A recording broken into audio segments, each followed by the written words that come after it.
الحمدللہ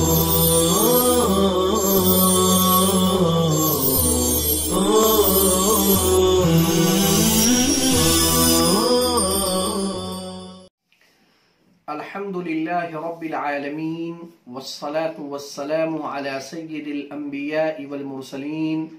وعلی آلہ واصحابہ اجمعین اما بعد بسم اللہ الرحمن الرحیم وَإِن كَانَ فِي الطَّرِيقَةِ كِسُورٌ اور اگر ترکے میں کسر واقع ہو فَبْسُطِ الطَّرِيقَةَ وَالْمَسْأَلَةَ كِلْتَيْهِمَا تو ترکہ اور مسئلہ دونوں کو پھیلا لو ای اجعلهما من جنس الکسر یعنی دونوں کو کسر کی جنس سے رکھ لو ثم قدم فیہ ما رسمناہ پھر اس میں وہی عمل چلاؤ جو ہم نے ما قبل میں بیان کیا۔ عزیز طلبہ، اس عبارت میں مصنف علیہ الرحمہ یہ بیان فرما رہے ہیں کہ اگر ترکے میں کسر واقع ہو، کسر کا مطلب یہ ہے کہ ترکہ عدد صحیح میں نہ ہو، 3.25 ہو، 4.5 ہو، 4.25 ہو، کسر واقع ہو، تو اب ایسی صورت میں سب سے پہلے جنس کسر کو لے کر عمل ضرب کو چلا کر ترکے کو پھیلا لیا جائے اور اس کو عدد صحیح کے اعتبار سے بڑا کر لیا جائے، اور اسی جنس کسر کو لے کر اصل مسئلہ میں ضرب دے دیا جائے تو اصل مسئلہ بھی پھیل کر بڑا ہو جائے گا، اور اس کے بعد پھر اصل مسئلہ یعنی مسئلہ مبسوطہ اور ترکہ مبسوطہ کے مابین نسبت دیکھی جائے۔ اگر نسبت تباین ہو تو ہر وارث کو اصل مسئلہ سے ملے ہوئے سہام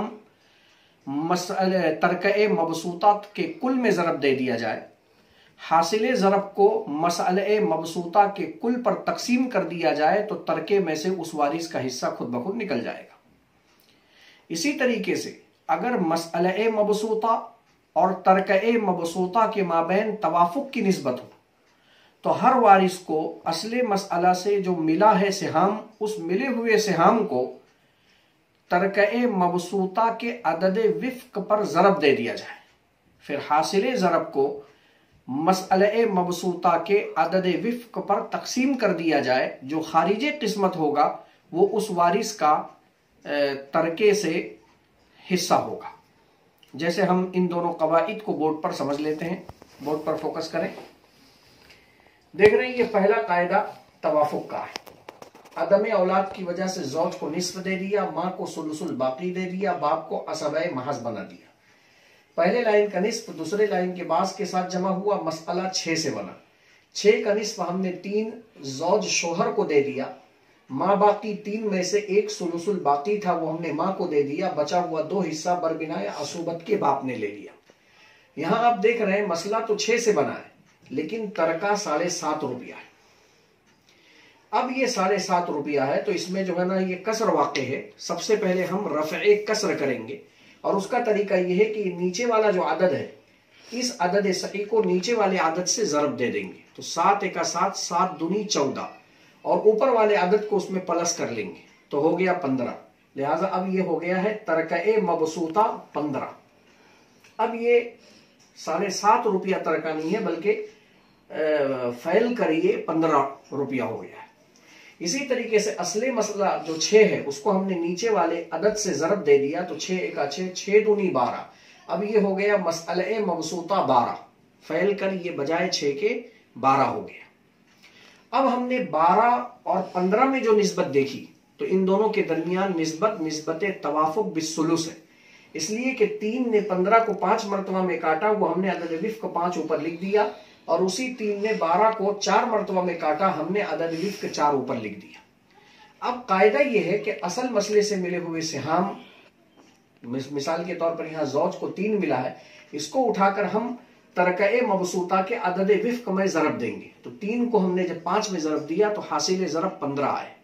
حاصل ضرب 15 کو مسئلہ مبسوطہ کے عدد وفق 4 پر تقسیم کر دیں گے، لہٰذا جب تقسیم کریں گے تو خارجی قسمت 3 روپیہ 75 پیسہ آئے گا، جو زوج کو 7.5 روپے میں سے 3 روپیہ 75 پیسہ مل جائے گا۔ اسی طریقے سے ماں کو جو 1 حصہ ملا ہے اس کو ہم